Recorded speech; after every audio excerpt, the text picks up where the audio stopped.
प्रिय मित्रों नमस्कार। मैं डॉक्टर अशोक शास्त्री आज आपको रक्षाबंधन पर्व के संदर्भ में विस्तृत रूप से बता रहा हूँ। मित्रों, भारतीय संस्कृति में सभी पर्व और त्योहारों का विशेष महत्व है, किंतु सनातन धर्म की परंपरा के अनुरूप वैदिक कालीन जो परंपराएं चल रही हैं उनमें रक्षाबंधन का जो त्यौहार है वो बड़ा ही पवित्र माना गया है। कुछ रिश्ते ऐसे होते हैं जो जन्म जन्मांतर के रिश्ते होते हैं। भाई और बहन का पवित्र स्नेह का जो सूत्र बनता है वह रक्षाबंधन कहलाता है। कई वर्षों के बाद भद्रा से रहित रक्षाबंधन का जो त्यौहार है वह मनाया जा रहा है। 2021 में 22 तारीख अगस्त के महीने में पूर्णिमा के दिन रक्षाबंधन का त्यौहार मनाया जाएगा। राखी बांधने का शुभ समय 22 अगस्त रविवार को श्रावण मास की पूर्णिमा को होगा 5:50 से सायंकालीन 6:20 तक। रक्षाबंधन पर्व क्यों मनाया जाता है इसके बारे में मैं आपको संक्षिप्त में बता रहा हूँ। सबसे पहले रक्षाबंधन किसने मनाया? वैदिक पौराणिक परंपराओं के अनुरूप माता लक्ष्मी ने राजा बलि को राखी बांधी थी। सृष्टि में सबसे पवित्र बंधन होने के कारण भाई बहन के प्रेम की तरह लक्ष्मी ने राजा बलि को बचाया। भाई ने बहन की रक्षा सूत्र इसीलिए बांधा है कि मेरा भाई अमर रहे, स्वस्थ रहे, बहन की रक्षा करे। इसके पीछे पौराणिक कथाएं चलती हैं। वो निम्नानुसार है। राजा बलि ने जग कर स्वर्ग पर आधिपत्य करने का प्रयास किया। बलि को अभिमान हो गया।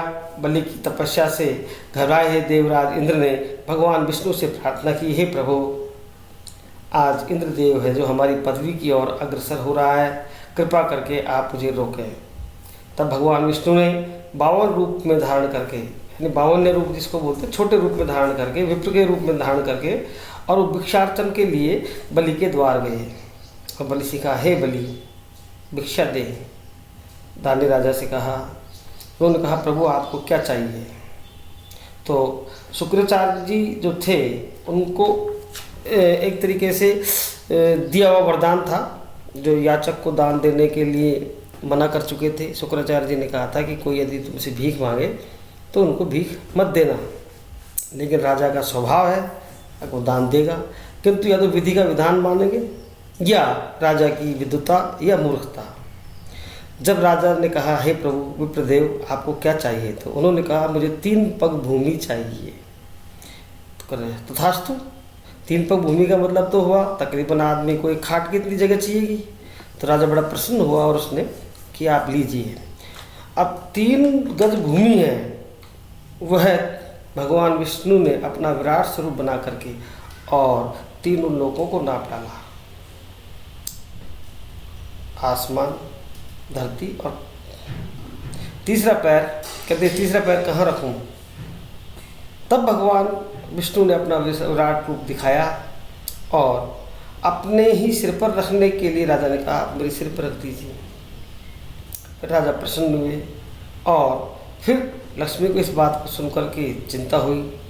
नारद जी के कहने पर भी जो लक्ष्मी माता थी उन्होंने कहा, बलि की रक्षा कैसे होगी? तो नारद जी बोले, आप उसको भाई बना लीजिए। तब लक्ष्मी जी ने उसको भाई रूप में बनाया, कलावा बांधा और वह विष्णु भगवान के पास वापस लौट आई। और इसके बाद में बलि की रक्षा करने की दृष्टि से लक्ष्मी जी ने जो राखी बांधी थी वह परंपरा आज भी चली आ रही है। एक कथा की बात करें तो एक कथा के अनुसार भगवान श्री कृष्ण को द्रौपदी ने राखी बांधी थी।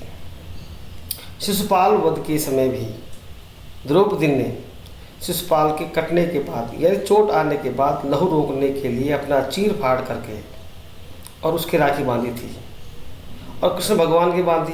तो कृष्ण भगवान ने उसका रक्षा की। जब दुशासन और दुर्योधन सभा में चीर हरण कर रहे थे उस समय वो कृष्णा कृष्णा जप रही थी, तो भगवान श्री कृष्ण ने उसकी जो साड़ी थी या उसका जो फुल्लू था उसको बढ़ाते गए और उसकी रक्षा की। इसी प्रकार दक्षिण भारत में ओणम पर्व भी इसी उपलक्ष्य में मनाया जाता है। ओणम और पोंगल ये पर्व ऐसे होते हैं जो दक्षिण भारत में बड़े हर्ष और उल्लास से मनाए जाते हैं तथा संपूर्ण भारत में यह पर्व मनाया जाता है। और यह हमें जीवन में इस बात की प्रेरणा देता है कि भाई को हमेशा अपने बहन की रक्षा करनी चाहिए, चाहे वो किसी की भी है, चाहे वो बड़ी है या छोटी है, किसी भी समाज किसी भी संप्रदाय की है, उन सब की रक्षा करना उसको अपना परम धर्म मानना चाहिए। नमस्कार।